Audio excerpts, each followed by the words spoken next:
Hello बच्चों, मैं आपका विज्ञान शिक्षक कमलेंद्र हूँ।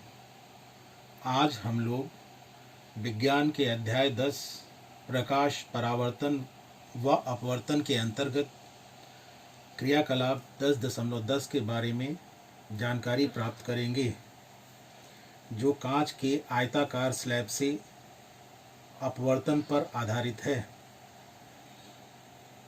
इसके अंतर्गत हम एक ड्राइंग बोर्ड पर कागज़ की एक सफ़ेद शीट को ड्राइंग पिन या बोर्ड पिन की सहायता से स्थिर कर लेते हैं। इसके पश्चात कांच के स्लैब को सफ़ेद कागज़ की शीट पर रखकर पेंसिल से उसकी सीमा रेखा खींच लेते हैं।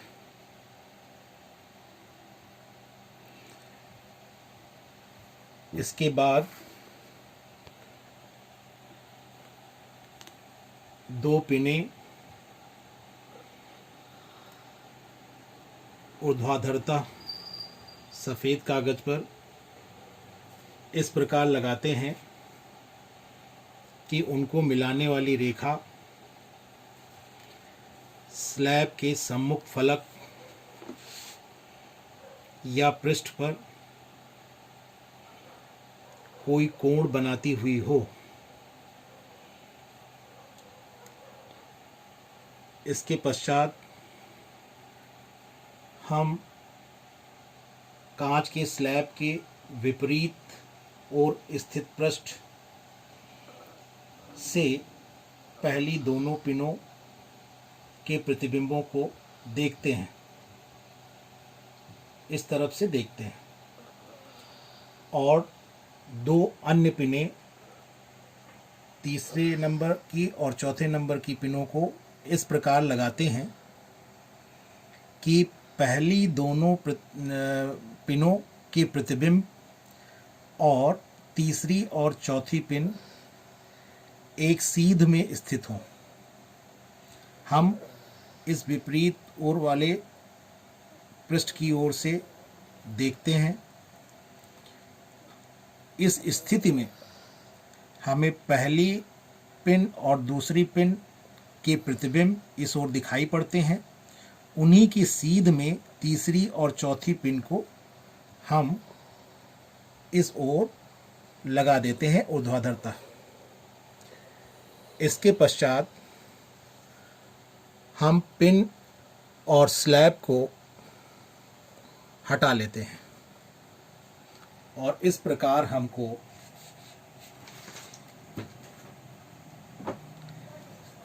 एक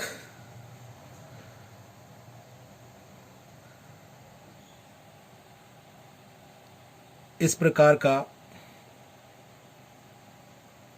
चित्र प्राप्त होता है, जिसमें हम पहली दोनों पिनों को हम ई और एफ से दिखा रहे हैं यहाँ पर, और इन्हें मिलाती हुई एक रेखा खींचते हैं जो कांच के स्लैब के पृष्ठ AB पर के बिंदु O पर मिलती है। दोनों पिनों E और F को मिलाने वाली रेखा कांच के पृष्ठ AB के बिंदु O पर मिलती है। ठीक इसी प्रकार तीसरे नंबर और चौथे नंबर की पिन को अगर हम G और H से दिखाते हैं और उन्हें मिलाती हुई रेखा खींचते हैं, तो कांच के स्लैब के विपरीत ओर स्थित पृष्ठ DC के बिंदु O डैश पर ये रेखा मिलती है, GH को मिलाने वाली रेखा। इसके पश्चात हम O और O डैश को मिलाने वाली रेखा खींचते हैं और ये आपतित किरण EF या EO को हम आगे बढ़ाते हैं। आगे बढ़ाते हुए डॉटेड लाइन से हम उसको खींच देते हैं। इसके साथ ही O और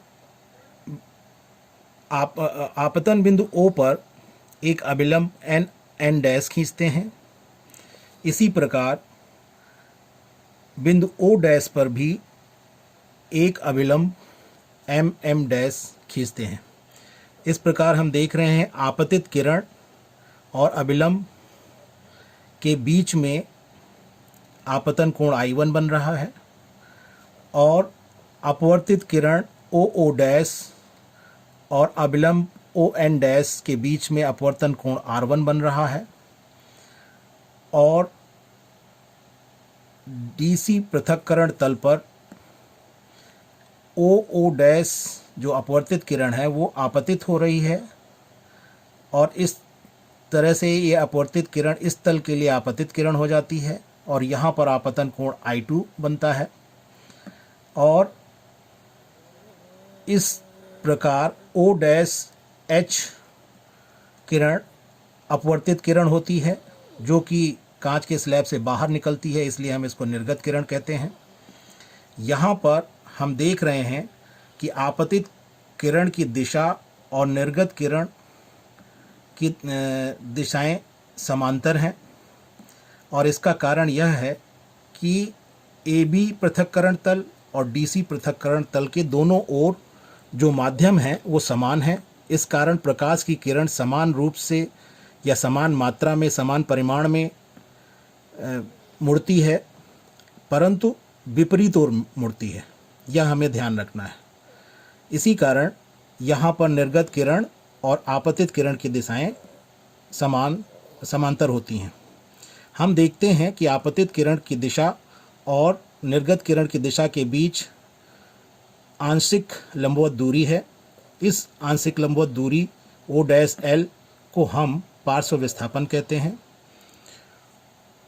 इस प्रकार कांच के स्लैब से जो अपवर्तन है उसके बारे में हमने जानकारी प्राप्त की।